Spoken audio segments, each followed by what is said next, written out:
बेंगलुरु में विपक्षी दल एकजुट हुए। 26 विपक्षी पार्टियों के नेता आज सोनिया गांधी के डिनर में भी शामिल हुए और कल भी सभी दल एक साथ बैठकर बीजेपी को 2024 में हराने के लिए रणनीति बनाएंगे। इसी एकजुटता की सियासी संभावना क्या है, इसे डिकोड करेंगे, लेकिन पहले एक रिपोर्ट देखिए आप। पटना के बाद बेंगलुरु में विपक्ष के 26 दल एकजुट हुए। आज सोनिया गांधी ने सभी को डिनर के लिए बुलाया। बीजेपी के खिलाफ एकजुट हुए विपक्षी दलों की ये दूसरी बैठक है। बताया जा रहा है कि विपक्ष की मीटिंग के एजेंडे में 3 मुख्य मुद्दों पर चर्चा हो सकती है। पहला, लोकसभा चुनाव में विपक्ष की एकजुटता। दूसरा, सीट शेयरिंग का फॉर्मूला। और तीसरा, यूपीए का नया नाम। इसके अलावा यूनिफॉर्म सिविल कोड, मणिपुर हिंसा, 5 राज्यों में विधानसभा चुनाव के साथ ही हाल ही में बीजेपी की पार्टियों को तोड़ने की स्ट्रेटेजी और उसके काउंटर पर भी चर्चा की जा सकती है। आपको बता दें कि 23 जून को बिहार के सीएम नीतीश कुमार ने जो पटना में बैठक बुलाई थी, उसमें 17 राजनीतिक दल शामिल हुए थे, जबकि अब बेंगलुरु में 26 विपक्षी दल एक साथ आए हैं।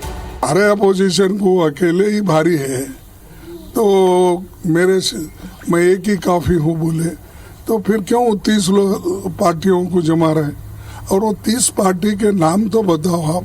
हम हमेशा पार्लियामेंट के वक्त भी मिलके काम करते हैं, बाहर भी मिलके काम करते हैं, और अब बेंगलुरु में भी सभी पार्टियां वहां पर आई है।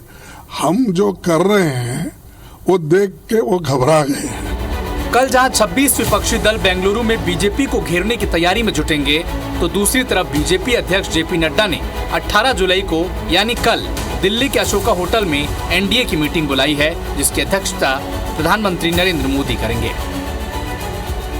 तो बेंगलुरु में 26 विपक्षी दल एकजुट हो गए हैं, लेकिन इस विपक्षी एकजुटता से फर्क क्या पड़ेगा? चलिए आपको थोड़ा सा इसके लिए पीछे लिए चलते हैं और थोड़े से आंकड़े भी आपको बताएंगे, तब आपको अच्छे से समझ में आ जाएगा कि विपक्ष का गठबंधन बीजेपी के लिए खतरे की घंटी क्यों है।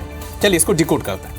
साल 1977 में याद होगा, जब इमरजेंसी लगी थी। इमरजेंसी के बाद विपक्षी दल एकजुट हुए थे और आपातकाल के बाद यानी इमरजेंसी के बाद जो चुनाव हुए थे, उसमें कांग्रेस को पटकनी दी थी।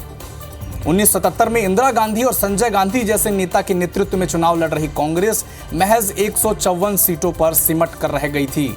और यही हाल 1989 के चुनाव में भी हुआ, जब राजीव गांधी की खिलाफत कर रहे वीपी सिंह, विश्वनाथ प्रताप सिंह, जनता दल ने नेशनल फ्रंट का गठन किया था, जिसमें बीजेपी भी शामिल थी। लेफ्ट फ्रंट ने भी इस जो गठबंधन को सपोर्ट किया था। तब भी कांग्रेस 1989 के आम चुनाव में 197 सीटों पर सिमट कर रह गई थी।